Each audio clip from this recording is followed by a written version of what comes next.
मंदिरों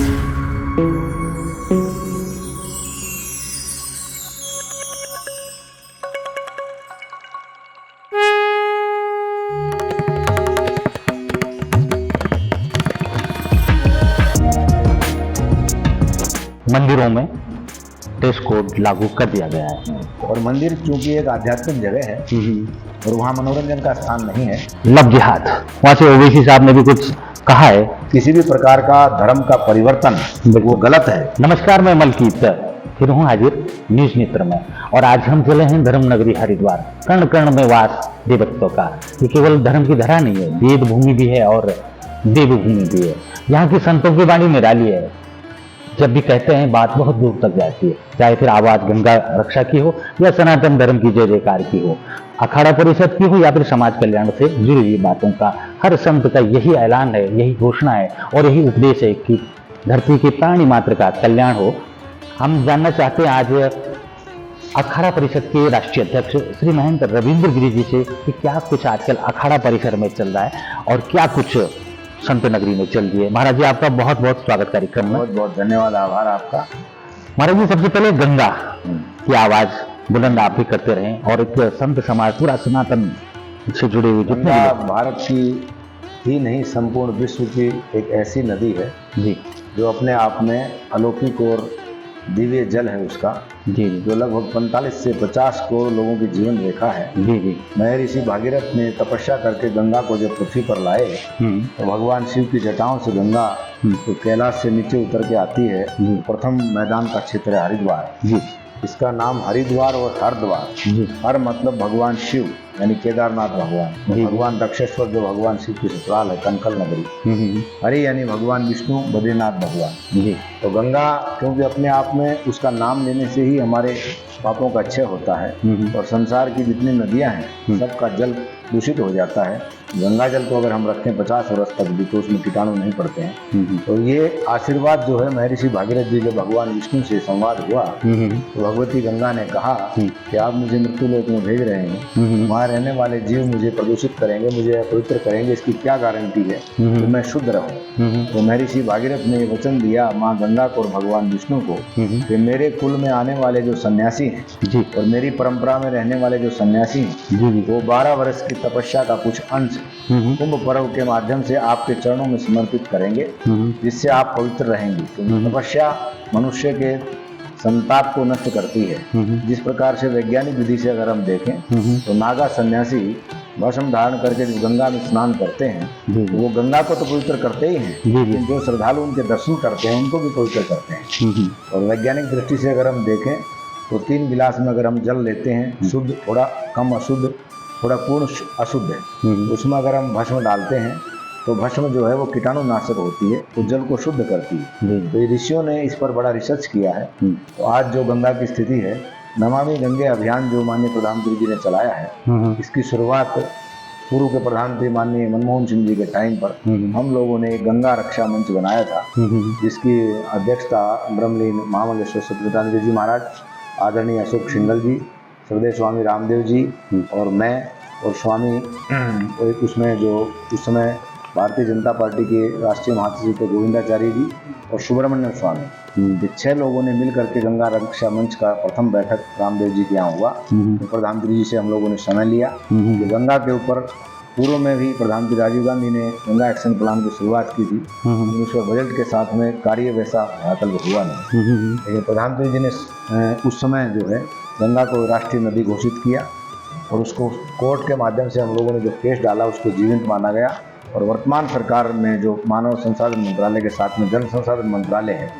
इसके मंत्री पहले हरीश रावत जी थे, बाद में उमा भारती जी आई और माननीय प्रधानमंत्री जी के विशेष सहयोग से, उनकी व्यक्तिगत श्रद्धा से आज गंगा की स्थिति प्रयागराज में भी और काशी में भी अच्छी स्थिति, प्रदूषण पर काफ़ी हद तक रोक लगी है। ये मेरा नागरिकों से भी अपील है कि जो लोग गंगा दर्शन के लिए आते हैं, गंगा की स्वच्छता और पवित्रता का ध्यान रखें। जहाँ डस्टबिन रखे हैं वहीं अपना कूड़ा कचरा डालें, गंगा को प्रदूषित ना करें, क्योंकि गंगा हमारी माँ है और माँ की गोद में बालक जब रहता है तो वो पवित्र रहता है और माँ को भी पवित्र रखना उसका दायित्व है। महाराज जी, भारी श्रद्धालुओं की जुट रही है हरिद्वार में।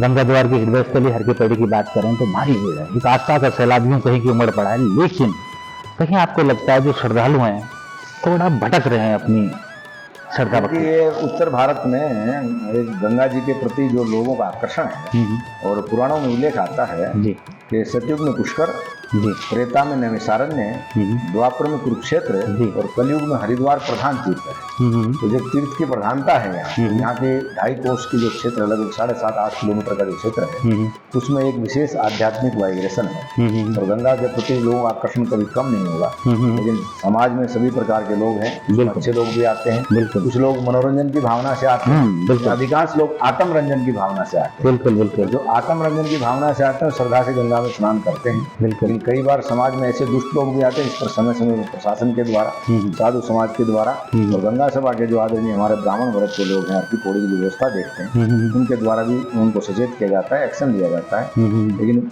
फिर भी गंगा की पवित्रता बनाए रखना सामान्य नागरिक सबका कर्तव्य है।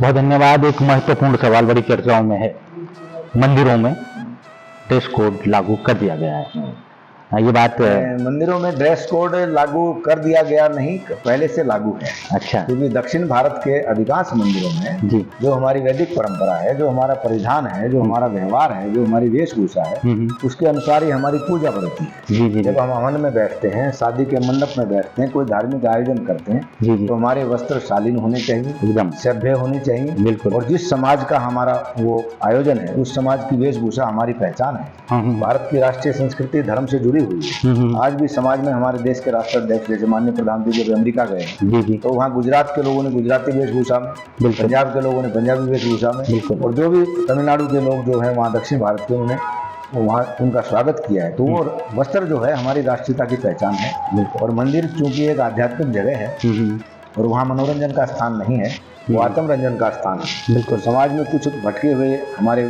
बहन बेटियां, युवक और युवतियां अगर इस प्रकार का अर्धनग्न प्रदर्शन करते हैं जी तो उस पर सबसे पहले हम लोगों ने इसमें एक स्टेप उठाया जी। और मैंने स्वयं एक अपील किया सर्वसाधारण जनता से, श्रद्धालुओं से, जी आपके इस मीडिया के माध्यम से। जी जी इसका बहुत अच्छा रिस्पॉन्स मिला पूरे देश में, जी जी और अनेकों मंदिरों में इसको लागू किया गया। और कुछ समय पहले महाराष्ट्र शासन के द्वारा और वहाँ की समितियों द्वारा जिन मंदिरों का संचालन होता है, उन्होंने भी इसको लागू किया। महाकाल मंदिर में भी है, विश्वनाथ में भी है, सब जगह। तो ये अच्छी बात है। तो जब हम मंदिर में जाते हैं तो हमारे अंदर भाव और श्रद्धा होनी चाहिए। काम, क्रोध, लोभ, मोह, मद, वासना को हम द्वार पर ही छोड़ करके मंदिर में जाते हैं। तो ये एक अच्छा प्रयास था और इसका अच्छा रिजल्ट निकल रहा है। और भविष्य में भी जो हमारे नव युवक युवतियाँ हैं, बालक बालिकाएं, माताएं बहनें हैं, उनके जो गार्जियन हैं, माता पिता हैं, वो भी इसका ध्यान, और जनता ने इसका अच्छा स्वागत किया है। मैंने स्वयं मंदिर में कई श्रद्धालुओं से पूछा है, सब लोग इसमें प्रसन्न हैं। न्यूज नेत्र के माध्यम से एक बार फिर महाराज जी ने अपील भी की है कि तमाम जो लोग हैं आस्था और विश्वास के साथ मंदिरों में जाते हैं, तो केवल आस्था के साथ साथ आपको अपना लिबास, मन और तन दोनों उसी रंग में रंगना होगा, क्योंकि जिस रंग के लिए आप वहाँ जा रहे हैं, अध्यात्म के रंग में आपका मन भी रंगे और आपका तन भी। यही सनातन धर्म की पहचान। और एक नया तरह से उन्होंने यहाँ पे फिर संदेश दिया कि तमाम लोगों से आग्रह किया है कि आप एक शालीन वस्त्रों में, एक शालीनता के साथ में मंदिरों के दर्शन करें। यही सनातन धर्म है। महाराज जी, गंगा रक्षा की बात 2010 में मैं अगर जाऊँगा, थोड़ा अगर मैं ठीक कह रहा हूँ तो जन समाधि समाप्त करने की एक पहल शुरू हुई थी, लेकिन उसके लिए शर्त रखी गई थी सरकार के पास कि आप भू समाधि के लिए जगह दें पर्याप्त मात्रा में। तो संत इस परंपरा को समाप्त करने के लिए तैयार है, इसलिए कि गंगा रक्षा करनी है। वो प्रोसेस कहाँ तक चला होगा अब तक? गंगा रक्षा के लिए जो हमारे यहाँ सन्यासी महात्मा जो है जी, जिसमें वैष्णवों का तो दाह संस्कार, अग्नि संस्कार होता है, उदासीन संप्रदाय में अग्नि संस्कार होता है जी, लेकिन सन्यासी संप्रदाय के जो संत हैं और नाथ परंपरा के, जी जी उनके 3 संस्कार होते हैं, जी, जी। अग्नि संस्कार, जल संस्कार और वायु संस्कार। जी जी तो हमारे यहाँ हरिद्वार में ये व्यवस्था थी। तो एनजीटी का जो विभाग है भारत का, पर्यावरण मंत्रालय के अंतर्गत, तो बहुत से लोगों ने इसका उद्देश्य उठाया। खड़ा परिषद ने उस समय के मेला अधिकारी आनंदवर्धन जी और उस समय के मुख्यमंत्री रमेश जी, जिनसे हम लोगों ने आग्रह किया और उसको हम लोगों ने पालन किया और आज उसका पालन हो रहा है। थोड़ा सा देर से निर्णय हुआ। सर्वप्रथम हमने अपने आचार्य जी का जो शरीर छूटा, हमने अपने आश्रम में उनकी भू समाधि लगाई, जिसमें उस समय के 2 शंकराचार्यों की सहमति हुई। भू समाधि सर्वश्रेष्ठ है। और आज भी जो सन्यासी अपना शरीर पंचभौतिक त्यागते हैं, तो गंगा किनारे उत्तराखंड राज्य सरकार द्वारा और उत्तर प्रदेश सिंचाई विभाग द्वारा कुछ भूमि हमें उपलब्ध कराई गई है धारा के पास में। तो वो भू समाधि यथावत हम लोग लगा रहे हैं। और कोशिश ये रहती है कभी कोई चोरी छिपे अगर ऐसा प्रयास करता है तो समाज उसको रोकने का अपना स्टेप उठाता है। हमारे यहाँ जो समाज की व्यवस्था है, साधु समाज की, यहाँ स्थानीय जो हमारे मंडल है, उनके कोतवाल हैं और वो समय समय पर साधु उसकी देखरेख करते हैं। तो हमारा ये प्रयास था कि हरिद्वार में किसी भी मृत शरीर को गंगा में ना डाला जाए, और वो लगभग 80 से 90% उसका पालन हो रहा है। दूसरा, सरकार ने जो है नीलधारा के किनारे एक नवनिर्मित शमशान का निर्माण कराया है, वो भी नमामि गंगे योजना के अंतर्गत, कि जो हमारे आसपास के गांव के लोग हैं या नजीबाबाद क्षेत्र से लेकर के उत्तर प्रदेश से कई जगह एक परंपरा है कि लोग उस मृत शरीर को लाके गंगा किनारे संस्कार करते हैं। तो यहाँ जो 2 या 3 जगह शमशान की व्यवस्था थी, वहाँ कम पड़ता था, तो एक आधुनिक शमशान का निर्माण किया है, वो भी स्वागत योग्य कदम है। लोग वहाँ गंगा किनारे थोड़ा दूर हट के शमशान बनाया गया, जिसमें ताकि लोग अधजली शरीर को गंगा में ना डालें। तो ये एक अच्छा प्रयास हुआ है और इसका रिजल्ट भी अच्छा निकल रहा है। हरिद्वार में गंगा जल काफी हद तक पीने योग्य, वाचमन करने योग्य है। बिल्कुल, बहुत बड़ी बात है और एक बड़ा संदेश। निश्चित रूप से संतों ने वो परंपरा को तिलांजलि दी थी, इसलिए कि प्रकृति, गंगा, वातावरण शुद्ध रह सके। लेकिन ये आम जन को भी सोचना होगा। संत जब इतनी बड़ी परंपरा को तिलांजलि देने के लिए तैयार हैं, तो आम व्यक्ति का भी दायित्व बनता है कि संत परंपरा को, ऋषि परंपरा को अनुसरण करें, आत्मसात करें और सनातन धर्म का झंडा, सनातन धर्म की आवाज को बुलंद करें।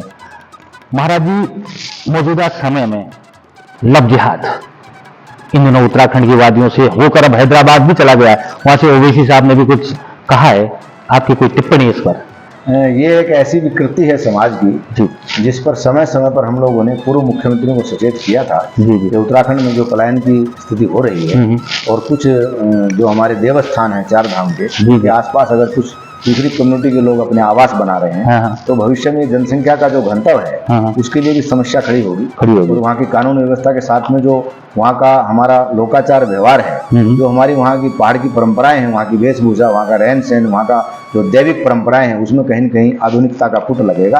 और हमारी कन्याएं उन लड़कों के साथ अटैच होंगी, उनकी कन्याएं यहाँ, तो वो उससे क्या होगा, समाज में एक विकृति आएगी। इसका रिजल्ट आज एक लव लैंड जिहाद शुरू हुआ, फिर उसका लव जिहाद के रूप में नाबालिग कन्याओं का 2-4 जगह नाक्रम हुआ, पुरोला में, उत्तरकाशी में। सारी जनता ने उसका विरोध किया, अखाड़ा परिषद ने भी इसका विरोध किया, माननीय मुख्यमंत्री जी से इसका अनुरोध किया, स्वतः उन्होंने संज्ञान लिया और पर्सनली भी मैंने माननीय मुख्यमंत्री जी से बात किया कि इसके ऊपर सख्ती से एक्शन होना चाहिए। किसी भी प्रकार का धर्म का परिवर्तन वो गलत है। किसी भी समाज का कोई व्यक्ति अपने धर्म का पालन कीजिए।